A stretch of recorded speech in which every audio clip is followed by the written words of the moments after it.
Pointed right now. You are quite a diplomat. This is, especially after 2012, this is infuriating to watch an RNC-run convention roll right through the same gaveling through of people following the rules they did in 2012. This is really appalling. This is the party of law and order. I was an attorney general. That was, that matters to me. And if you won't obey your own rules, there's no reason to think you'll obey any others. And here we've got RNC trampling their own grassroots delegates. And for most of us here, this was about getting good grassroots rules and getting a voice in the vote. You've got unbinding people over there. You guys have spent a lot more reporting time on that. But that is not where this all came from. What is next for you? Where do you go from here, given what we're seeing unfold right this moment? I understand Lucy's open and it costs a nickel, but this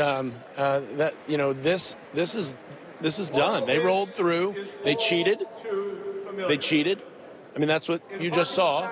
You saw them violate their own rules. And if the rules don't matter, I'm not quite sure why we spend all this time writing them. What about people who say this is all just a ploy for some sort of Ted Cruz bid coming up? Oh, come on. That's ridiculous. This is not useful. If Ted has stayed away from this, we have stayed away from unbinding.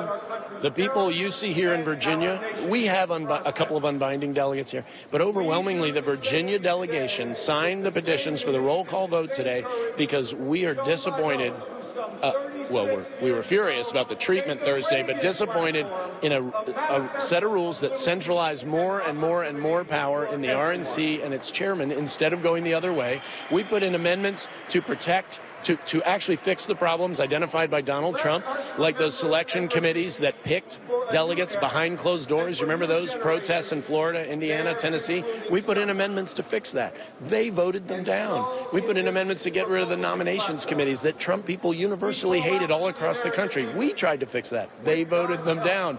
We were trying to do the right thing for the grassroots. And we're not just former Cruz delegates. We have Kasich and Trump and people who never committed to anybody yet supporting this effort. So big picture, though, Ken, you're using some incredibly strong language to describe your own party, your own Republican Party, and the leadership of the party that you ascribe to. So what do you do? Do you still call yourself a Republican? Look, I am proud of Virginia Republicans here today. We stood together as a majority for the rule of law. I wish the RNC had followed the lead of its first Commonwealth, the Commonwealth of Virginia. It's really a sad day for them. So. Ken, thank you so much. Steve, we called him disappointed in the beginning of the interview. I think you can fairly say